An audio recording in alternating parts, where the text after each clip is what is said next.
Алтыншөкеге бауыр басқан ел оның мал мен жанға жайлы қоныс екенін бірден білді. Малы қоңданып, ұйқысы қанса, қағанағы қарық, сағанағы сарық бола қалатын бұл елдің де қол аяғы жазылып, тынысы кеңіді. Соңынан ерген қауымның жағдайы жақсарып, көңілі орныға бастаған соң, Елісқан енді алдағы жерді шалып көшетін жолды қарастыра бастады. Егер Таңғыттың қолық тайпасы жолға көлденің тұратын болса, оларды бұзып өтуден басқа амалдың жоқтығын да әбден білді. Дәл осы күндерде қолықтар 100-ге тарта жылқымызды қуып кетті деген суық хабар келді. Солардан бұрын өзіміз тиісіп, ол немелердің сазайын тарттырып қоюымыз керек еді. Енді басымызға шығып басынып алатын болды ау, деп кіжінді жігіттер. Әлі де кеш емес, бұл жолы есеміз кетсе, екінші жолы ұйқы жоқ.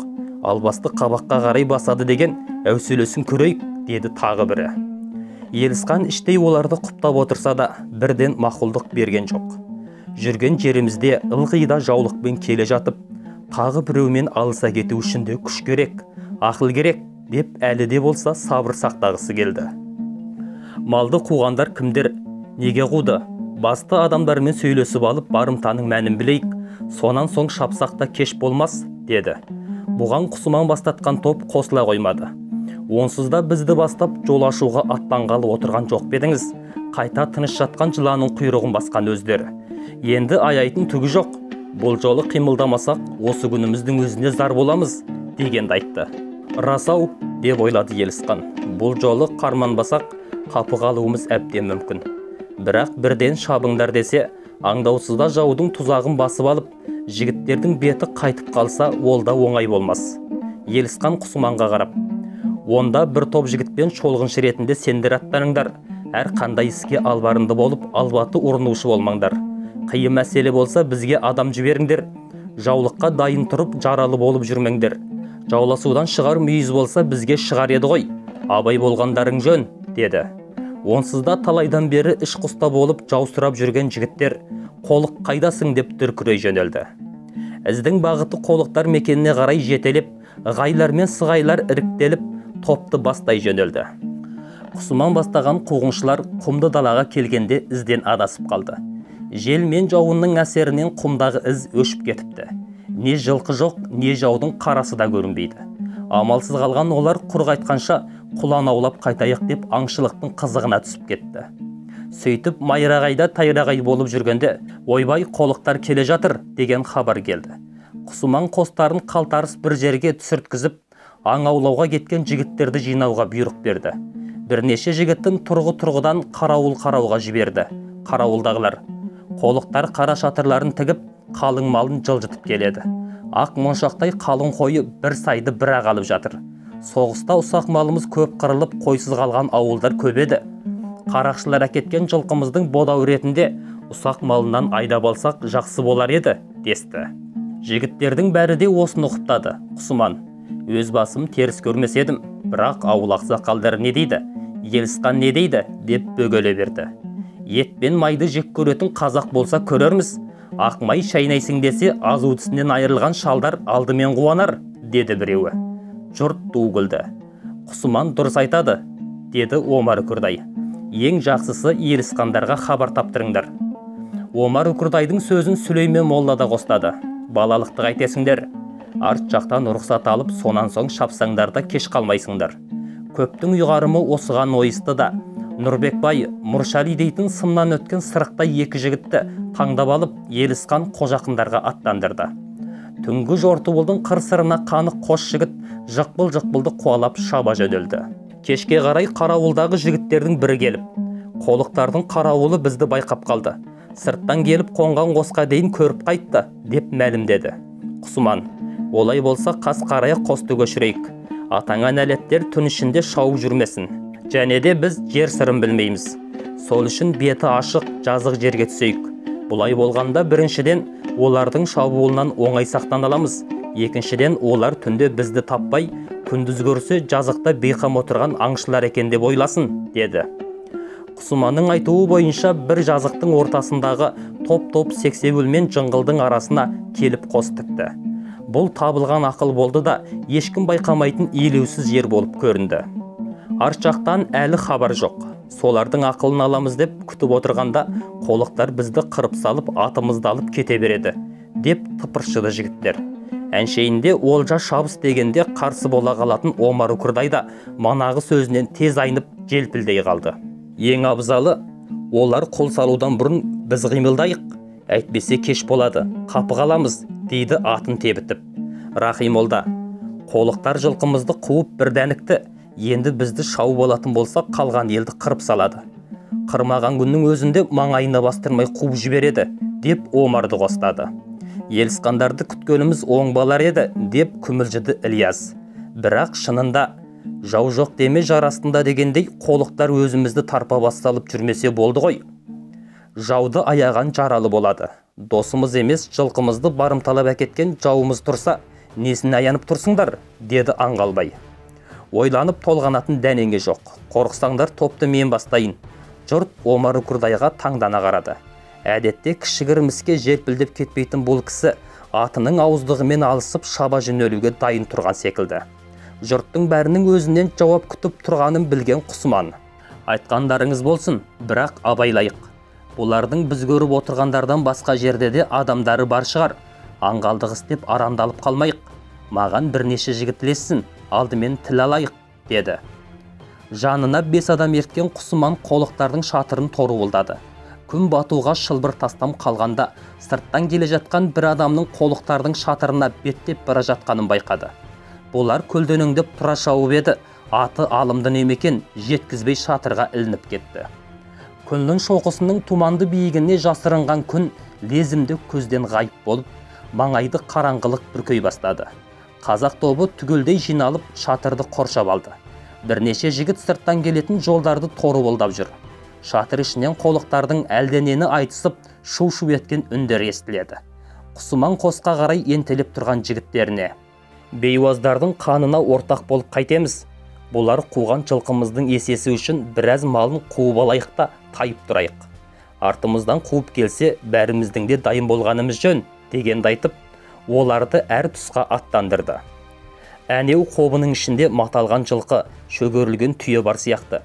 Бірнешеуің соны барып алыңдар, күзетші болып өздеріңді жазым қылмасын. Қалғандарың анау қайырусыз жатқан қалың қойдың шетінен бөліп алып айдаңдар. Бұларға мал бұлағанның қалай болатынын көрсетіп қояйық, деп бұйрық берді. Қолдары қышып, аттары тықыршып тұрған жігіттер тұра шапты. Әсіресе аттарын Мабуфаң бір тонап, қуғыншылар екі әкетіп қаны қарайып, қорасы бос қалған үйлердің жігіттері тіпті де көңілді. Мұндайда әр отбасыдан аттанған жігіттерге қарай олжа бөлінетін дәстүр тағы бар. Сол үшінде ешқайсысының аянатын түрі жоқ. Бір тобы Құсман меңзеген қобыға ентелей жетіп келгенде, түйенің арасынан мылтығының шақпағын шарт-шұрт қайырып, біреу шыға келді. Алдында келе жатқан жігіттің бірі кезелген қаруын басып қалып, ананы жалпасынан түсірді. Кісі өлтірмеңдер дегені қайда? Тірі ұстап байлап тастау керек еді, деді біреуі. Сен өлтірмесең ол өлтіреді. Саған керегі сол ма? Деді анау.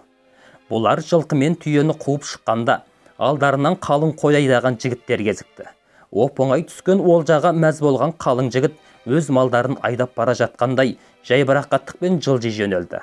Таң саз бере аялдаған олар, күндіз тауға барып паналап қас қарая айдайық, артымыздан қуғыншы келмесін, деп қалтарыс қойнаудың бірінен қолайлы бекініс алды. Қарауылдағылар алыстан будақ-будақ шұбатылған шаң көрінді деген хабар жеткізгенде, ұйқыдағының бәрі бастарын көтерісті. Қаруларын алып төбе-төбенің басына қарай жүгірісті. Келе жатқандар ерісқан топ екен. Құсмандардың жер қайыстыры айдап келе жатқан қалың малына қарап: кешігіп қалған екен бұзау, әттеген ай, сәл асығыс жасалған екен.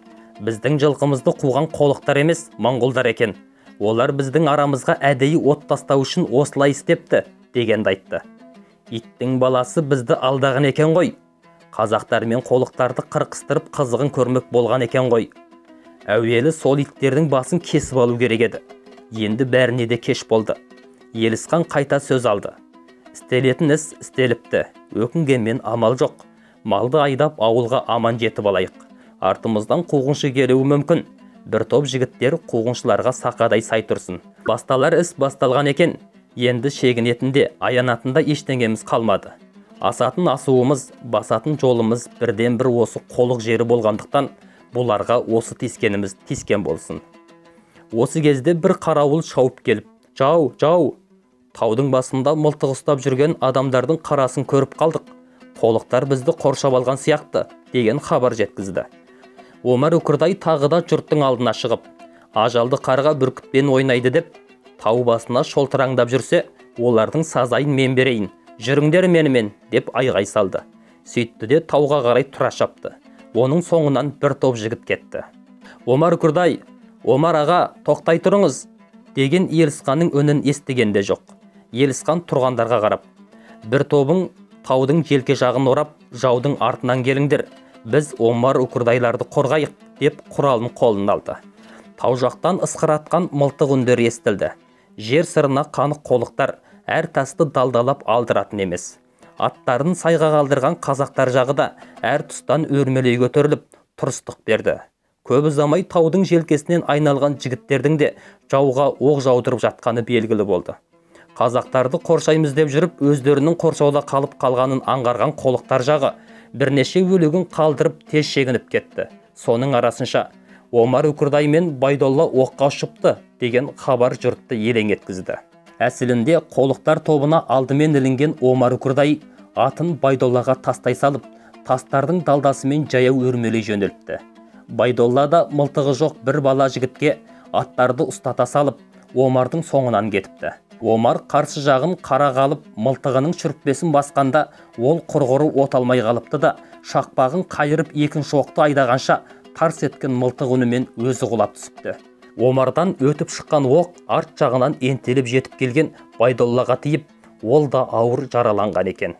Омарды атқан қолық соның арасынша сайтанша тездікпен жүгіріп келіп, Омар Үкірдайдың саусағында мөрлі күміс жүзігін шығарып алып тұра қашыпты. Омардың мылтығы қолына тиген Қайса деген жігіт жауға оқ боратқан екен. Әлгі сұм таутастың қойнына сіңіп жым-жылас жоғалыпты. Енді міне жұрттың қабырғасы қайысып көздеріне жас алды.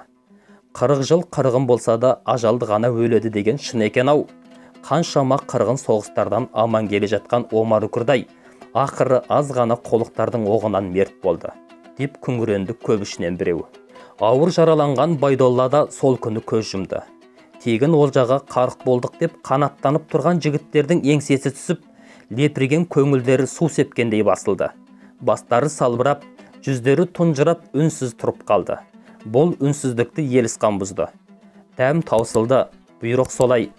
Ажалы жетіп тұрса үйінде отырып та өледі. Қайғырғанымызбен қабырғамызға сүйеуші болатын ешкім жоқ. Одан да есімізді жиып еңсемізді көтерейік. Ақылымыздан адаспай әлі де болса алдағы күнімізді ойлайық. Жеңіс пен жеңіліс ежелден егіз нәрсе. Қалай болған күнде де қолықтарға қарсы жүргізген алғашқы жорық жаман болған жоқ. Жаудың да көп адамы қырылды. Қора-қора малынан айырылды. Қайткенмен де беті қайтты. Сол үшін де белімізді бекітіп, бәріне де дайын болғанымыз жөн. Аз ғана қолық екі адамымызды қағып кетті. Егер жаудың тобы бұдан көп болса, тағы қаншамызды жусатып салар еді. Екі адамның өлімі аңғалдығымызбен асығы шешімнің зардабы болар. Мұндай істер екінші қайталанбасын. Қазір үшке бөлінеміз. Бірінші топ малдайдайды. Екінші топ арт жақтан қарауылдап басқаларды қорғайды. Бұл екі топқа Құсман жауапты болады. Мен үшінші топты бастап елдің төңірегін барлаймын. Жарастына жасырынған жау болып алдымызда тосып жатпасын. Және де ел жұртқа қазан естіртіп, марқұмдарды ақырғы сапарға аттандырудың әзірлігін жасаймыз. 4 төңірекке қарауылдар қоямыз, деді. Осыны айтқан Елісқан тобы жұрттан оңаша алдымен аттанып кетті. Елісқан жұрт алдында ашуға мініп, айғайға баспаса да, мына сәтсіз сапарға қатты қынжылып келеді. Қолықты жасқағаны жөн-ау, бірақ адамын өлтіріп, анау-мынау емес 3000 қойын бөліп айдап кету шынында ақылға сыймайды. Басқалардың алдында Құсманға тиісудің де еш реті жоқ. Осының алдында ғана болған бір уақиға араларына сызат салып кете жаздап, әзерге сап басылған болатын. Елді бастайтын, елді татуластыратын өздері ала көзденіп жүрсе, қалған ел не болады?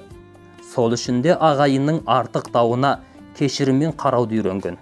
Онда Құсман мен Ильяз ауылының жігіттері бір дүрбіге таласып қалып, ақыр аяғында Құсман Ильяздың маңдайға басар шұбаратын атып тастаған болатын. Ілияс ауылының жігіттері де Құсманды сойылға жыққандарына қанағаттанбай, оны атып тастамақ болғанда үстілерінен Елісқан түсіп, әзер тоқтатқан еді. Елісқан Құсманға шүйлігіп: ағайынның азары болса да безері жоқ, қабақ шыту, қамшыласу ағайынның ашуында болады. Ал оқ шығарған кемшілік сенікі, деп зекіген еді. Елісқанның шешіміне наразы болған Құсман оны Ілияс Сауытбай ауылы аталатын нағашыларына бүйрек бұрып тұр деп біліп, біраз уақытқа дейін сөйлеспей бұртиып жүрген. Ал бүгін мынандай оқиға туып отыр. Ағайынмен араздасып қалсаң, оныңкін жөн, өзіңдікін теріс сана.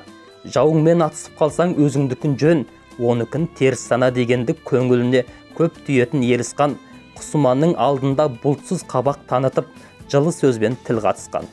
Атасы Жәмісбайдан бері қарай жәдіктерімен сарсүйек құдалық жағы тағы бар. Сол үшінде ағайын арасының жас баланың жаялығындай тез кеуіп кететін ұсақ өкпесін айтпаған күнде екі ауыл ежелден қоңсы қонып, қойы қоралас, басы аралас болып келеді. Бастабында қыңырайғанымен соңында Құсман да тезі үйірілді. Қайтесің, жау жағадан алғанда бөретектен алса, оның да қасіреті жеңіл болмайды. Жау, жау! Елісқанның ойын алыста шауып келе жатқан салт аттының үні үзіп жіберді. Қарсыдағыға қарай тебіне шапқан Шәмши: аға, мынау Зақан ғой, деп атының басын ірікті. Шәмши жас шағынан Елісқанмен шамалас болса да, сіз деп сыйлап, аға деп атайтын. Сөйткенше Зақанда жетіп үлгеріп алқына сәлем берді. Қайдағы жау? Өзіңде өң жоқ, өрт сөндіргендей түтігіп кетіпті. Аты қара сүмек болып алды-артына кетіп солқылдап тұр. Ауылды жау басып қалды. Фулижан, Саруяң бастатқан 1000-нан астам шерік Моңғол тибеттерде бар, қаптаған қара қорым, деді ентігіп. Сұмырайлар қапыда басқанын қарашы. Алдын ала білгенде елді таудың арасына жасырып, бір байқасып көретін едік. Әлі де орай бар, есемізді жібермеспіз. Осын айтқан Елісқанның қызыл сары өңі сұрланып, атына қамшы басып тұра шапты. Елісқан аға, олар өте көп, жазым қылады, қырып кетеді, деген Зақан да ілесе шауып келе жатты. Олар ауылдың сыртындағы тазығыр тауларға ілінген соң ғана ат тізгінін іркіп, баспалай аяңдап биіктен көз салды. Рас, көбі көп екен. Өңшең шиебөрлер, 80 неше шатыр, біреуінде 10-15 адам дегеннің өзінде 1000-нан астам екен. Шіркін, қойға араласқан қасқырдай мына елдің арасына сіңіп алғанын қарашы. Әйтпегенде әуселесін көретін едік. Өкінетін, қорқатын ештеңе жоқ. Елісқан екі бүктелген қамшысын ерінің қасына тіреп тұрып осын айтты. Топтан бөлініп қалып арттан әзер жеткен Зақан: сұмдардың есебі күшті сияқты. Сіздің қайнатаңыз Атшыбай бастатқан Мұқаділ, Төлес, Қардыбай, Мінән, Ескендір, Рақаділ және Зайдырақын деген ұйғыр және бір дүнген молласы бар. Жиыны 9 адамға жол бастатып келіпті. Өзімізді өзімізге салып, көнсең сөзге кел, көнбесең күш көрсетеміз дегені ғой, деді. Елісқан жіңішке түлкі мұртын сылап тұрып мырс етті. Қақпанды құрып, ауылды аңдып жатсақ, өздер келіп түседі дейме, оңбағандар. Біз алды-артымызды жинап тарбабас салғанымызбен ауылдағы қатын бала қырылады. Кеудем соқтық кесірге ұшыратады. Ақыл керек, айла керек. Әр рудан бірден жігіт шығып, түн ішінде өз ауылдарына ұрланып кіріңдер. Жаудың жағдайы қалай, басшылары қай жерде, бәрін біріңдер. Ертең-ертемен ауылдың еркектері тәңертең мал өргізген болып, жоқ қараған болып, бір-екіден тауға қарай аяңдасын. Қатын-қалаш бала-шағада бір-бір қап көтеріп ауылдан оқшаулана берсін. Біз сырттан оқ жаудырғанда іште ешкім қалмайтындай сытылып шығуға дайын болсын. Шәмши, сен біздің ауылға бар, Бәтимаға айт, тісінен шығармасын. Осын айтқан Елісқан өзіне ілесіп келе жатқан топтан 10 жігітті іріктеп алып, етекке қарай аттандырды. Тастай қараңғы түн. Тек жұлдыздар ғана жымың-жымың етеді. Ауылдың сыртын қоршаған әскерлер әр жерде қорылға басып, ұйқы құшағына кірген. Аттарын ауыл сыртындағы жыра жықпылдарға қалдырған сайлауытты топ мысық табандап ауылдың шетіне ілінді. Елдің алды жатып қалғанымен, арты әлі отын сөндіре қоймапты. Елісқанның үйіне келіп түскен Атшыбай да ұйықтамаған екен. Әлдегімдердің көбір сыбырынан кейін қызы Бәтиманың ұзақ жоғалып қайта оралғанына алаңдап: балам, тыныштық ба?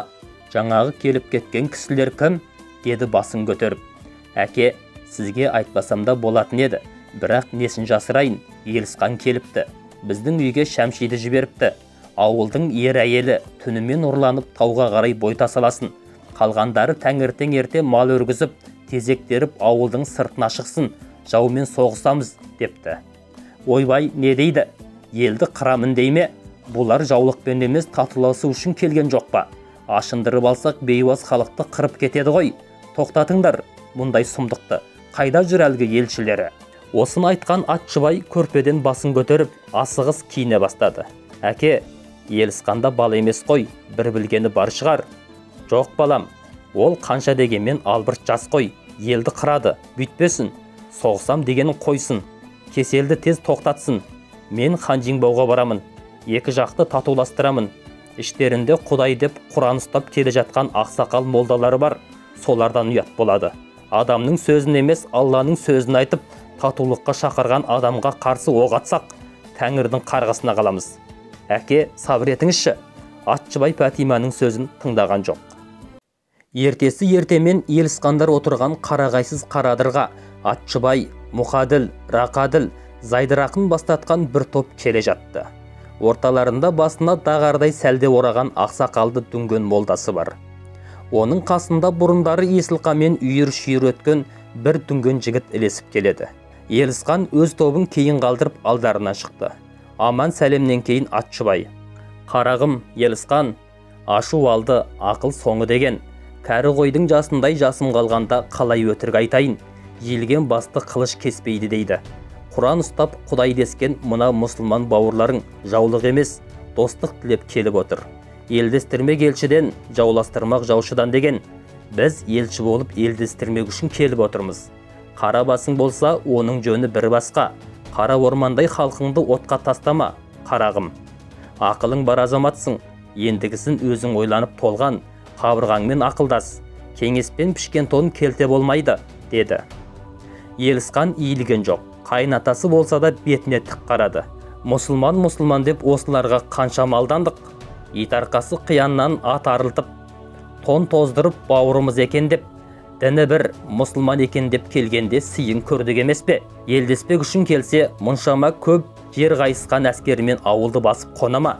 Бізде тірі жан тісті бақамыз. Бізде елміз. Елдігіміздің тізгінін ешкімге бере алмаймыз. Соғысамыз десе тұрсатын жерін айтсын. Қатын-қалаш шал-шауқанға артын тығып, қара халықтың обалына қалмасын. Еркек болса еркектерше сөйлесейік, елден оңаша шықсын, деп қатты айтты. Ақсақалды дүнген имамы аттан түсіп, қойнынан Құран кәрім алып шықты. Бисмилла рахман рахим. Ла илаха иллалла Мұхаммадар Расулалла. Құдай шын, Құран рас, пайғамбар хақ. Біз сізлерге ялаған кеп демейміз. Алланың атын айтып ант береміз. Бәріміз бір мұсылманбыз. Алла тағаланың қасиетті кітабы Құран кәрімде жазылуынша, адам баласы жақсылыққа, берекеге, бірлікке ұмтылуы керек. Қан төгіске, соғысқа бейім болмау керек. Мұсылман бауырлар бір-біріне бауырмал болу керек. Өткенге салауат айтып, біріміздің түсініспестігіміз болса, біріміз кешіріммен қарайық. Мабуфаң төрағаға қол артсаңдар, ол кісінің ізгі ниеті мен кешірімділігіне ие боласыңдар. Елді тоздыру, берекеден безіну, Алланың кітабын ұстаған адамға сенбеу үлкен күнә. Мынау Алланың кітабы. Сендер маған сенбесеңдер, сенбей-ақ қойыңдар. Алланың кітабына сенбейсіңдер ме? Қане, араларыңда имамдар бар ма? Зайдырақынның сыбырлауымен Елісқанның тамыр дүнгені алыста үрке қарап тұрғандардың тобына қол бұлғап: Рақи молда, Ыдырыш молда, Сүлеймен молда, сіздер айтсаңыздар болады. Құран жолы үлкен жол, бері келіңіздер. Құдайының құлы Мұхамбеттің үммәті сізлер неден қорқасыздар? Қане, Құран ұстап ант берейік, келіңіздер, деп шақырды. Жұрт екудай күйге түсіп, көбір-сыбыр көбейіп кетті. Осылардың Құран ұстағанын бұлай қойғанда, мұсылман екеніне сенудің өзі қиын. Татардың бетін тырнасаң орыс шығады дегендей, бұлардың бетін тырнасаң Қытай шығады. Құран ешкімнің ойыншығы емес. Мұсылмандығын бұлай қойғанда кеудесін жапқан әппақ сақалы мен жер ортасынан асқан жасы үшінде антын бұзбайтын шығар. Алланың сөзін айтып, кітабын қолына ұстап тұрса, енді сенбейтін не тұр? Аллаға да сенбесек, адамға да сенбесек, біз кімбіз? Әлде мұсылмандар бірімізбен біріміз қырқысып, қанымызды төгіскеніміз жөн бе? Пайғамбарымыздың хадистерінде мұсылман баласына кекшіл болуды емес, кешірімшіл, мейірімді болуды айтқан. Дүниені кәпірлер жалмап келе жатқанда, мұсылмандар бірігіп бір жағадан бас, бір жеңнен қол шығарып, достасқанның орнына бірімізді біріміз алдап арбасақ, қынадай қырсақ, бір-бірімізге сенбесек, онда қалай өмір сүреміз? Жұрттың екішті күйін көрген зайдырақын, тамағын кернеп алып сөзге араласты. Әммәміз мұсылманбыз, бірің дүнген, бірің қазақ болған білен, мен ұйғыр. Үшінші адаммын, шындақ болғашқа кепінің ошығын деймін. Құран тұтқыш шоңгеп, оған сенбейдіған болсаңыз, өзіңіздің мұсылмандығыңызға күмән келтірген боласыз.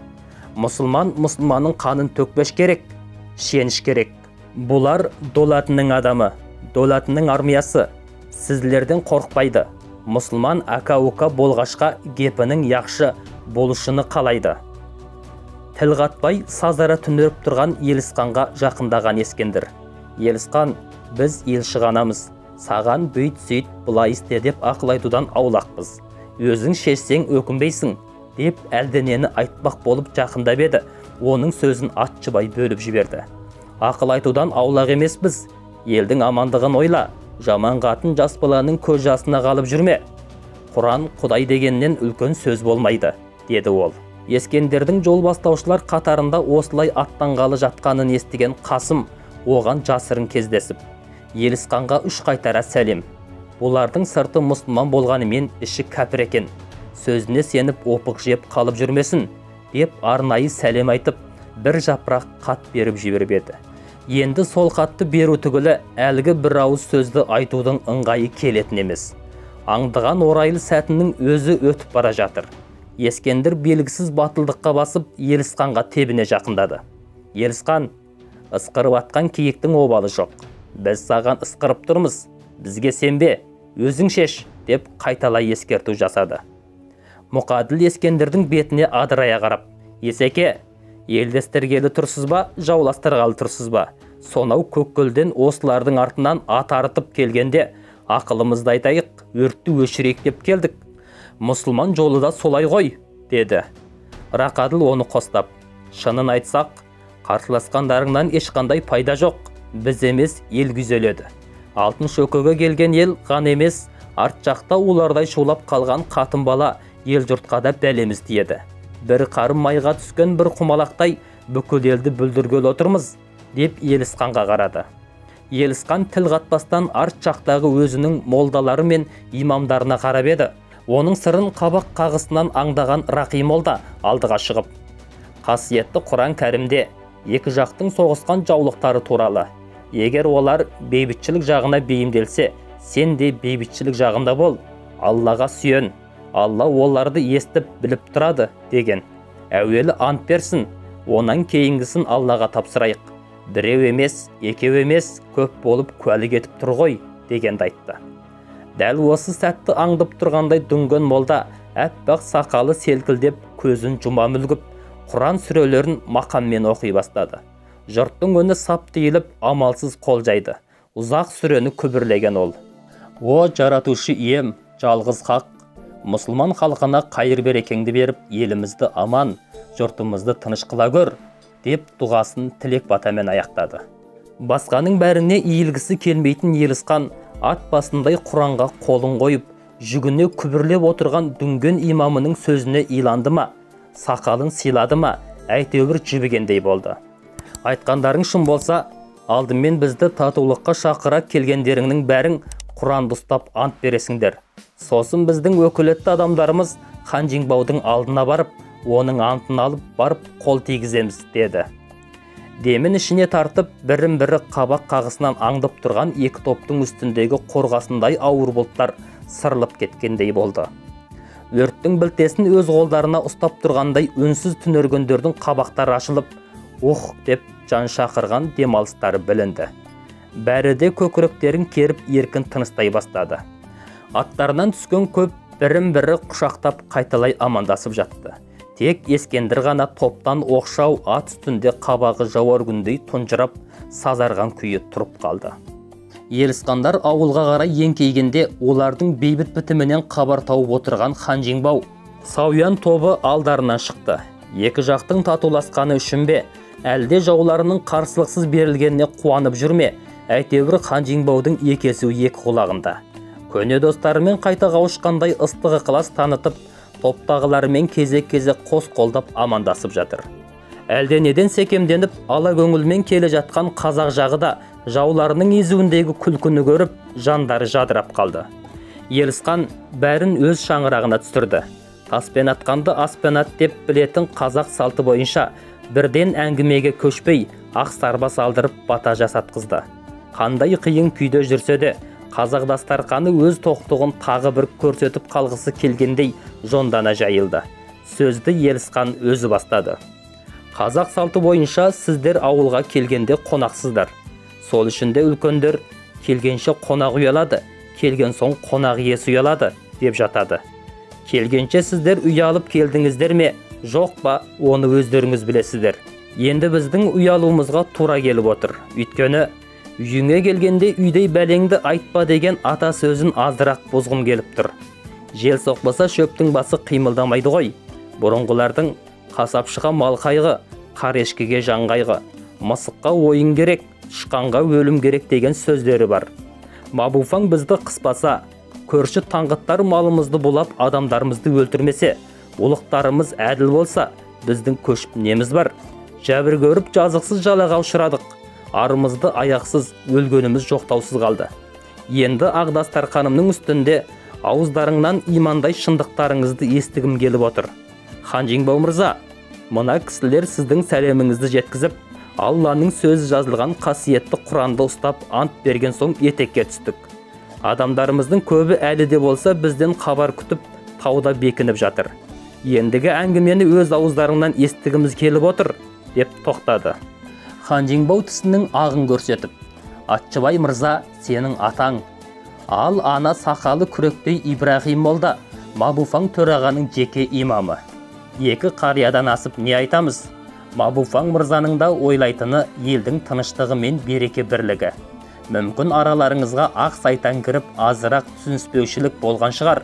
Анығында патша дегеніміз халықтың тілегін орындаушы ғой. Көшкен жұрттарыңызға қайта барып, ел қатарлы тыныш өмір сүремін десеңіздер, тілектеріңіздің бәрі де орындалады. Төрағаның ерекше тапсырмасымен біз сіздерге тиіспеуге, ешқандай жәбір жапа көрсетпеуге, жергілікті бұқара қалай өмір сүріп жатса, солармен тең терезелі ғұмыр кешіруге кепілдік береміз. Сөзіміздің айғағы ретінде Құранға қол мөрімізді басып ант етемін, деді. Енді қайсын, жөн ғой, бұдан артық не дейді? Алдыңа келсе атаңның құнын кеш деген, өрелі сөзге ұятсыз ғана таласар болар. Бос сөзді қояйық, мақұлға жауап жоқ, десті бірнеше кәрілер. Ибрахим молдадан тартып бармақтарын басқан Құран Хан Жеңбаудың алдына да келді. Ол да Құранды маңдайына тигізіп қол мөрін басты. Ендігі жерде қазақтардың бұлқынарға қауқары қалмады. Алланы жүректеріне ұялатқан асау халық Құран алдында тырп етуге дәрменсіз еді. Атшыбай Елісқандардан тартып Құран қазақтар жағын жағалап шықты. Құран кезегі Айылбай мен Делез әңгінің алдына келгенде: дәретіміз жоқ еді, дәретсіз адамның Құранды ұстауына болмайды. Келсе келмес Құранды ұстап ант беру қалай болады? Ойыншық емес қой, Алла өзі сақтасын, деп орындарынан шегіне тұрып, сыртқа қарай сытыла шығып кетті. Жұрттың көңілді әңгімесі екеуін жоқтауға мұрша бермеді. Олар қайта оралған жоқ. Құранға қол қойысып болған соң оны азырқанған қазақтар жағы жаңа ғана бауыздалған қойдың қанына қол матырысты. Елісқанның қолынан арнайы қағаз алған Атшыбай мен Мұқаділ оққа ұшқан Байдолланың ағасы Сағидолла бастатқан бір топ адамды ертіп, құсымандарды тауып, қос шақитты жерлеп қайтты.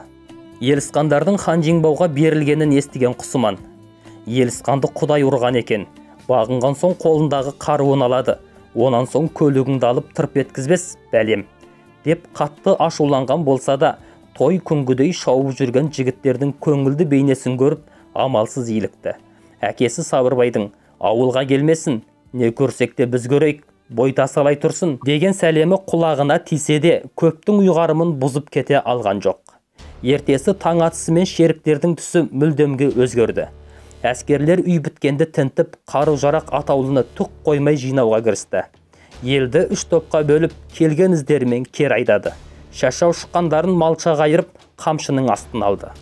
Елісқанға Қасымның қатын бере алмай іш құста болған Ескендір мына күйді көргенде тіпті де ширықты. Жаудың халықты алдап аярлыққа басқанына төзе алмай, өздерін аңдыған әскерлерден қашып шығып, Елісқанға келді. Қасымның қатын қолына ұстатып, «Ух» деді.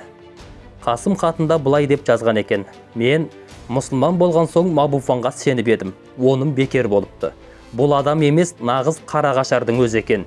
Бірімізге бірімізді салып, қазақтардың көзін құртуды ғана ойлап жүріпті. Мені де саған қарсы қоймақшы болып талай қайрады. Бастабында оның тіліне еріп, кешірілмес күнә өткізген кездерімде болды. Бірақ Алла алдында өзіңнен кешірім сұраймын. Ел жұртымнан кешірім сұраймын. Адасқанның айыбы жоқ, қайтып үйлерін тапқан соң деген ғой. Енді жатсам тұрсам өздеріңе қосылуды, өздеріңмен бірге мына зұлымдықтармен күресуді ойлайтын болдым. Осы ретте де сені ұстауға әскер бастап бар деді. Денсаулығым нашар деп бас тарттым. Бұлар енді қазақтарды құртпаса жарылқамайды. Көзім соған әптен жетті. Қапылыста алдауына көніп аждаханың аранына түсіп қалып жүрмеңдер. Әттең, қасыңа жетсем қанатыңның бір сыңары болсам деп ойлаймын. Алла жақсылық берсін. Қош, сау бол. Елісқанның көздеріне жас үйірілді. Шіркін-ай, нағыз ер екен ғой, бармағын тістеп қалыпты. Қап, қаттың кеш жеткенін қарашы, деп жан-жағына қарағаны сол еді. Ескендердің ізімен келген бір топ атты жасақ оларды қоршап алды. Қалың шерік жабыла кетіп, Елісқан, Құсыман, Ыдырыш, қойшы төртеуін тарпа бас салып байлап тастады. Бұлардың ту сыртынан қарап тұрған Ханжиңбау байланған төртеуіне атының тұмсығын тірей жақындап: «Елісқан мырза, тағы не шу шығарғалы жүрсің? Енді сенің еркелігіңді көтер алмаймыз, жуасырақ бол», деп әкіреңдеді. Алладан қорқпайтын антұрған, Құранға қол қойып Құдай дескен сөз қайда? Елге жәбір жапа тигізбеймін, тыныш өмір сүрулеріңе уағда беремін демеп пе едің? Малғын сұмырай. Елісқанда оның жіпселенген көздеріне тік қарап, ызбарлана ақырып қалды. Ханжиңбау қиғаш көзін зәрлене сығырайтып, сылқ-сылқ күлді. Қойдың қарғысы қасқырға тимейді деген сөз бар. Сол Құдайың алдымен менің жанымды алама, сенің жаныңды алама, оны өзі біледі. Сен Мұхаммед пайғамбардың соғысты тоқтату үшін айтылған өтірік кешіріледі дегенін білмеуші ме едің? Бұл жолы Елісқанда зілдене күлді. Құлағына дейін күңірентіп, түлкі мұрттары түріліп кетті. Құран ұстап, Аллаға ант берудің қандай күн екенін білесің бе? Жазаңды Алла берсін. Алладан тарт. Сендей опасызды қара жердің қалай көтеріп тұрғанына таңмын. Оңбай кет, лағынет. Жап аузыңды, қарақшы неме. Айтар уәжің болса, Мабуфаң төрағаның алдына барғанда айтарсың. Тінтіңдер оны. Ол әскерлеріне бұйрық берді. Ханжиңбаудың қасында аудармашы әрі атқошы болып жүрген Сағидолла, Оразай, Күркебай секілді бірнеше қазақтар бар еді. Солар сыбырлады ма, әлде Ескендерді қуып келген әскерлер бәрін көріп біліп болған ба? Олар хатты тауып алып, Ханжиңбауға оқып берді. Ханжиңбаудың өңі қара сұрланып кетті. Екі жағынан ұсталған әскерлерге бой бермей жанталасып тұрған Ескендерге сұрлана қарап: «Құртыңдар оны», деп әмір етті. Әскерлер Ескендерді сүйрей жөнелді. Көп ұзамай тарс етіп атылған мылтық үні естілді. Жауыздар, өңшін қандес төбеттер, қол аяғы кісендеулі Елісқан өзін ұстап тұрғандарды бұлқына сүйреп, Ханжиңбауға тап берді. Жақ сүйектері шодырая ойнақшып, байлаулы қолдарының бақандай саусақтары шеңгелдене қарысып, жұмулы жұдырғының сыртына күп-күрең қан тепті. «Төбет, мен емес сендерсіңдер, өңшің ұялас бөлтіріктер. Мабуфаң төраға Қасымға сеніп, оны құшағына тартып жүрсе, ол да иттің сары қасқасы екен. Сенің қылығың мынау. Бәріңді Мабуфаң төрағаның алдына апарып, тізерлетіп қойып, желкелеріңнен өз қолыммен бауыздамасам, Ханжиңбау атым өшсін». Осыны айтқан Ханжиңбау атына қамшы басып, топтан шыға берді. «Ана шынжырлы төбеттен айырылып қалмаңдар, сақ болыңдар», деп жендеттеріне әмір етіп бара жатты. Оның соңынан Сағидолла, Оразайлар да бірге кетті. Ханжиңбау бір кездері артында келе жатқан Сағидолланы тосып алды да, оған жылы жүзбен бұрылып: Мына қазақтарың істеген жақсылықты білмейді. Өздері бәле бастап отырып, бәрін бізден көргісі келеді, деді. Не айтар екен дегендей Сағидолланың бетіне тігіле қарады. Сағидолла мына сұраққа не дерін білмей көздерін жыпылықтатып түйткілсіп қалды. Сонда да ат үстінде жамбастай қисайып, жан жағына қарап алып, қолын көлегейлей сөйледі. Пулижан, оны менен гөрі сіз жақсы біліп келе жатырсыз, деп бастады сөзін. Ханжиңбауды қазақтар мәнсабына қарап, Пулижан деп атайтын. Онысы бригада командирінің орынбасары деген еді. Елді бүлдіреді-ау дегендерді дәп басып ұстадыңыз. Елісқан елді бастап қашпаса, інім Байдолла да өлмес еді ғой. Десе де әлі де сақтық керек. Сіздің амандығыңыз біздің амандығымыз ғой. Мен қазақтардың ішіндегі тентектері болса, әркез сыбырлап отырамын. Қалғанын өзіңіз білесіз. Дұрыс айтасың, жігітім. Осы елдің ішіндегі ақылесі түзу, көрім жігіттің бірі өзің екенсің. Осын айтқан Ханжиңбау қасына өзінен кейінгі әскербасы Сауянды шақырып алды. Сауянға қазақтар тобы Сарыуяң деп ат қойып алған. Сауянның Сабырбай ауылымен барыс келісі жақсы еді. Екеуінің арасындағы барлық әңгімеде азырақ қытайша білетін Сабырбайдың шабарманы Сағидолла аудармашы болып жүретін. Оны толық біле бермейтін Ханжиңбау Сағидолланы таныстырып жатыр. Мына Сағидолла өте сенімді адам. Елін қорғау үшін, елінің амандығы үшін бізбен сәйкесіп жұмыс істейтін аузы сөзге, қолы іске өте епті кісі. Барғаннан кейін Матөрағаға жақсырақ таныстырып, қазақтарды басқаратын мәнсап беру керек. Мұндай адал адамдар табылмайды, деп бір тоқтады. Сосын жыландыкіндей жылтыраған суық көздеріне күлкі үйіріп, әлгі өзіңе тапсырған жұмыстың ыңғайында осы азамат жақсы білсе керек, деп жымыңдады. Сағидолла ұлықтардың өзіне сенім арта сөйлегенін естігенде еңсесі көтеріліп қалды. Сауянның соңғы бұйымтайын білгенде қарқылдап тұрып күлді. Ол жағынан мына жаман ініңізде құр жаяу емес, деп қутыңдады ол. Пулижанның көзі түскен қыз-келіншектерді сыртынан нұсқасаңыз болды. Кімнің қызы, кімнің келіншегі бәрін білемін. Бұл елде менің көзімнен қағыс қалатын сұлу жоқ, деп атының тізгінін тартып, ердің артқы қасына шірене шалқайды. Бірақ ол ойланып қалғандай қамшысын екі бүктеп тізесінің үстіне тіренді. Бірақ байқау керек, ойланған жөн. Оның өңінің кенет құбыла қалғанына таңырқаған Сауян. Бірақ дегенің қалай? Қазақтардан қорқып тұрсың ба? Мұна біз тұрғанда, құмырсқадай қайнаған қалың шерік тұрғанда неден қорқасың? Деп шұқшиды. Жоқ, айтайын дегенім, Пулижанның біраз адамды ұстап байлаттырып тастағаны ғой, тыныш болды. Әйтпесе олар шатақ шығарып, сіздерді де арандап, өздері де бәлеге ұшырайтын еді. Десе де, қауіптене беретін бірнеше адамым бар. Біреуінің қызы, біреуінің қалыңдығы дегендей. Біздің көзіміз түскен қыз-келіншектерге ілік шатысы бар. Сойқан шығарадау деген бірнешеуін уақыттық болса да байлаттырып тастасақ жөн болар еді. Сонда олар жұмыстарыңызға кесегөлдерің бола алмайды. Әйтпесе бірдемедеу қиын, деп күмілжіді Сағидолла. Олар кімдер? Сағидолла Сауянға тебіне жақындап, әдетінше қолын көлегейлеп күбірледі. Сауян басын изектей берді.